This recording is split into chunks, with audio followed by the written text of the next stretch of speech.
Olá, pessoal! Sejam muito bem-vindos para mais uma aula de Biologia.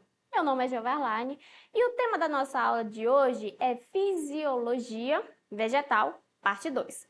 Pessoal, nessa aula de hoje a gente vai falar mais sobre a fotossíntese e respiração, que inclusive são dois componentes muito importantes, né, na fisiologia humana e que inclusive vai afetar diretamente aí todos os organismos, né, todos os seres vivos. Até porque, pessoal, fisiologia, né? A fotossíntese mais a reação, mais a respiração, em conjunto, elas são conhecidas como metabolismo energético, tá? Que inclusive, pessoal, qual é a função da fotossíntese? Bom, primeiro é produzir glicose, né? Produzir alimentos para ela. Só que como consequência, ela libera o quê? Gás oxigênio. E essa energia, pessoal, que é produzida através da fotossíntese, ela serve, né, de base aí na cadeia alimentar. Por quê? Porque todos os organismos dependem dessa energia para a realização de quê? Para a realizações das reações metabólicas, de crescimento, desenvolvimento, de reprodução. Então, é por isso que elas são consideradas as plantas, né, como a base aí da cadeia alimentar. Então, vamos lá? Fotossíntese. O que seria? Foto vem de luz, síntese, sintetizar. Pessoal, síntese ele tem muito a ver aí com produção. Então, fotossíntese quer dizer produzir, né, o seu alimento através da luz. É por isso que a fotossíntese, né, as plantas, elas são consideradas seres autotróficos, tá? Que quer dizer o quê? Olha lá, que produz o seu próprio alimento. Professora, é só as plantas que fazem a produção do seu próprio alimento? Não necessariamente. Temos as cianobactérias, temos as algas e, consequentemente, as plantas. E quem é que não faz a produção do seu próprio alimento? São chamados de heterotrófos, tá? No caso aí, seres humanos, a gente não consegue produzir seu próprio alimento. Pelo contrário, a gente precisa se alimentar de outro ser vivo para poder obter energia, tá? E fazer todas essas realizações metabólicas. Então, olha lá. A fotossíntese ele é um processo realizado pelas plantas para a produção de energia necessária para a sua sobrevivência. E isso, pessoal, requer muito esforço. Como é que é feita a fotossíntese? A fotossíntese é feita através da clorofila. Olha aí, é ela que é responsável por absorver a luz, tá? E assim fazer a conversão da energia luminosa em energia química, tá certo? E olha lá, é claro, pessoal, que a gente tem a fórmula da fotossíntese e a gente vai analisar. Ele é um processo longo e complexo, mas a gente vai falar aqui de uma forma resumida, tá certo? Então, olha lá, ele é um processo celular na qual a maioria dos autotróficos produzem substâncias orgânicas. A luz absorvida no processo fica armazenada nas moléculas, como uma energia de potencial químico, tá? Pessoal, uma coisa interessante, a fotossíntese, vamos ter dois tipos. A fotossíntese dos eucariontes e temos a fotossíntese dos procariontes. Vamos falar primeiro dos eucariontes. Olha só como é que a fórmula se apresenta. O que a planta precisa para produzir seu alimento, para produzir aí a glicose? Ela vai ter o dióxido de carbono, que é captado na atmosfera, que é conhecido aí como CO2 também, gás carbônico, tá certo? Esse dióxido de carbono mais a água, né, que inclusive são duas substâncias inorgânicas. Essas duas substâncias vão precisar da ação da luz, que vai ser realizada através da clorofila.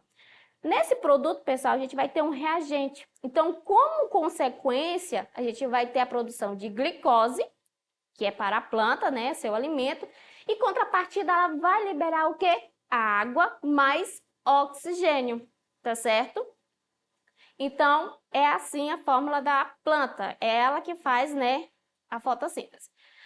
No caso aí, ó, o gás oxigênio formado com átomos de oxigênio provenientes das moléculas de água. Por quê? Pessoal, quem é que faz a liberação de oxigênio, prestando atenção aí? É a água, tá? É a água que está sendo captada, vai se transformar em oxigênio mais lá na frente, tá? E como é que é a fotossíntese dos procariontes? Qual é a diferença, pessoal, do procariontes para o eucariontes? Olha aí, ó. Em vez de luz branca, que é realizada para os eucariontes, os procariontes utilizam infravermelho. Em vez de água, que é utilizado pelos eucariontes, eles utilizam sulfeto de hidrogênio. Olha aí essa parte vermelhinha circulada. Pois é.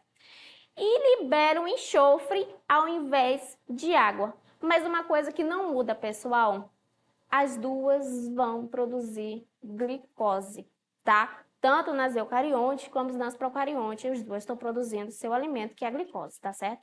Então, a primeira fotossíntese a surgir liberava enxofre. Depois surgiu a fotossíntese oxigenada, ou seja, que libera oxigênio. Então, essa praticamente é a diferença entre esses dois, tá certo? Qual é o objetivo da fotossíntese? Eu pergunto para vocês, é produzir oxigênio ou glicose? O que vocês acham? Qual das duas ali é mais importante? Aparentemente você responderia oxigênio, né? Mas não, pessoal. É produzir glicose, tá? Até porque, lembra que eu falei? As duas, tanto procarionte como eucarionte, estão liberando glicose, tá? Que é alimento para ela. Oxigênio é liberado em contrapartida, né? É uma consequência. Mas o importante é o glicose. É claro que ela não vai se produzir só isso, tá? Ela pode produzir também lipídios, aminoácidos, ácidos gráficos, tá? E carboidratos, tá certo? E olha só outra pergunta. Procariontes só possuem ribossomos, que inclusive é uma organela. Como é que eles fazem fotossíntese, já que não tem os cloroplastos, que são responsáveis aí na uma organela que está presente no reino das plantas?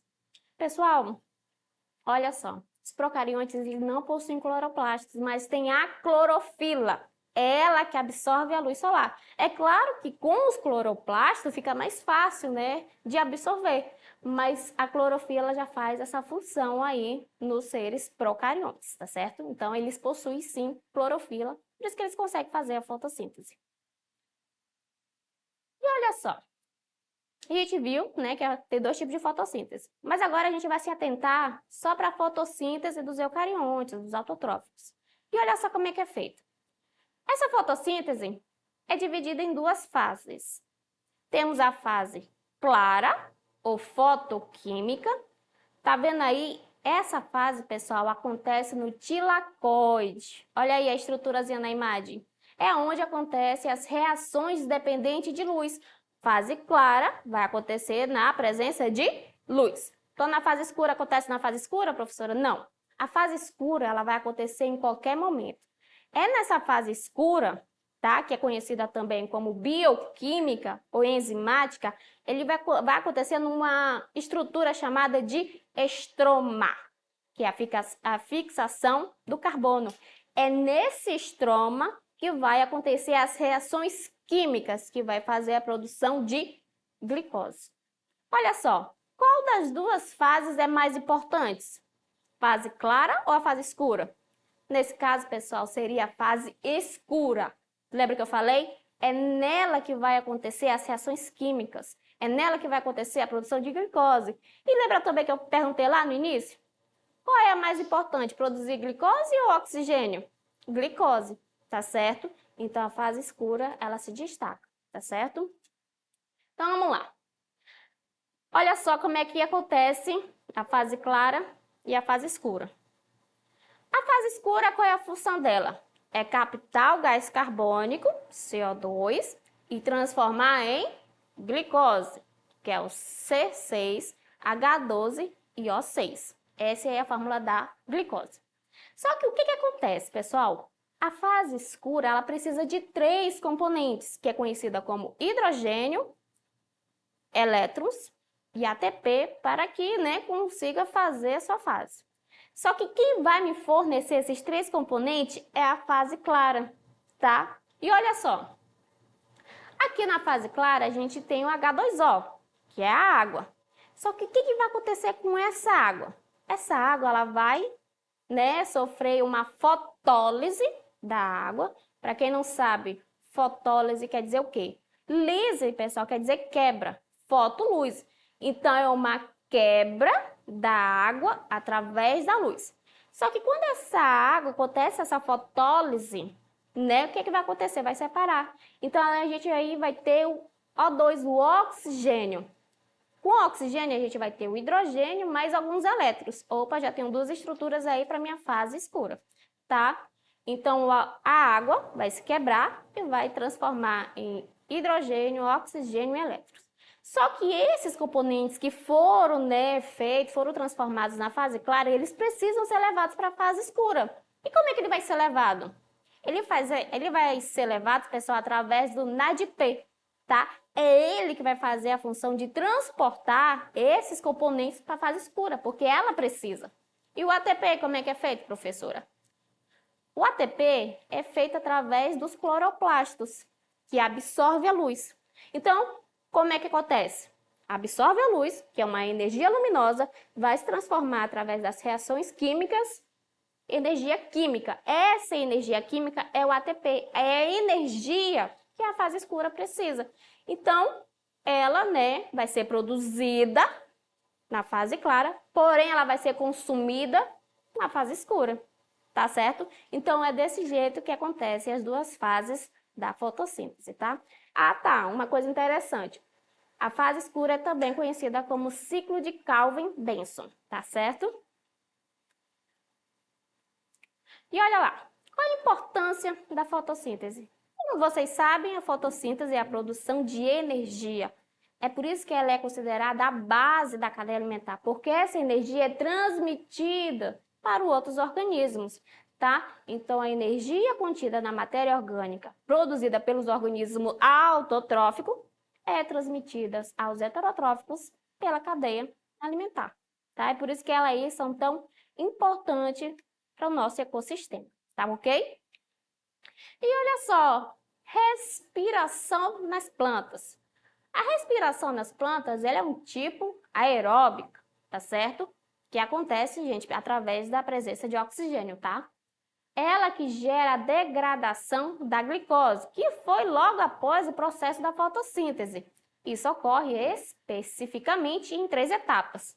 Temos a glicólise, ocorre a degradação da molécula da glicose. Temos o ciclo de Krebs, que ocorre nas mitocôndrias, que é uma outra organela, tá certo? Responsável pela respiração celular. E temos a cadeia respiratória, e quando se torna possível transportar os elétrons originados nas degradações anteriores, então mais energia é produzida. Então, em resumo, pessoal, essa é a respiração das plantas. Bora fazer algumas questões? Vamos lá.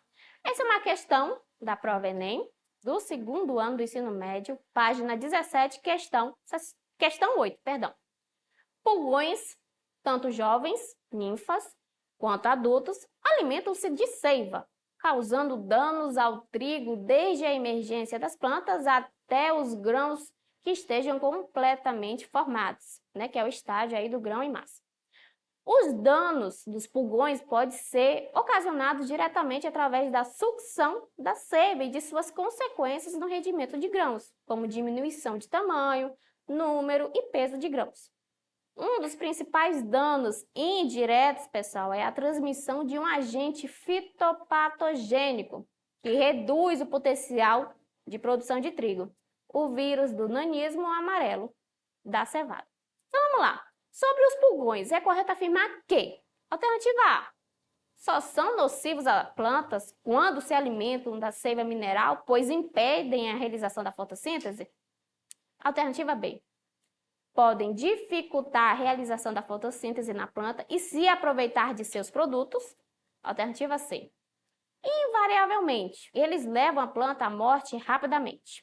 Alternativa D, quando se alimentam de seiva orgânica, são nocivos porque diminui a quantidade de sais minerais na planta. Ou alternativa E, causam danos apenas se alimentando das seivas. E aí, sobre os pulgões, o que é correto afirmar? É a alternativa B, tá certo, pessoal? Eles podem dificultar a realização da fotossíntese, tá? Porque eles estão sugando aí na planta e se aproveitar de seus produtos. Então, a alternativa correta é a alternativa B. Próxima questão. Questão à prova Enem, né, do livro que vocês receberam, página 19, questão 12. A energia que se torna disponível aos organismos das comunidades é, de certo modo, derivada da energia luminosa. Então, o processo de captação de luz é, alternativa A, é realizado apenas por membros do reino das plantas, né, reino plantar, e ocorre nos cloroplastos. E aí, você acha que é só por eles? Alternativa B, auxilia na introdução da matéria orgânica em uma cadeia alimentar. C, ocorre apenas nos cloroplastos em células capazes de realizar fotossíntese. E aí, alternativa D, não é essencial para o suprimento de matéria orgânica de células vegetais. E alternativa E, faz parte do processo de respiração, pois fornece o gás carbônico molecular. E aí, qual é a alternativa correta? É a alternativa B, né, pessoal? Tá? Eles auxiliam aí na introdução da matéria orgânica em uma cadeia alimentar. Lembra que eu falei lá da importância da fotossíntese para nós? Pois é, ela é a base da cadeia alimentar. Próxima questão e última. Essa aí é uma questão do Enem, olha lá, de 2018. A fotossíntese é um processo físico-químico realizado por organismos clorofilados.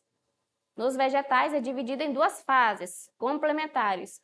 Uma responsável pela síntese de ATP e pela redução, né, do NADP, e a outra pela fixação de carbono.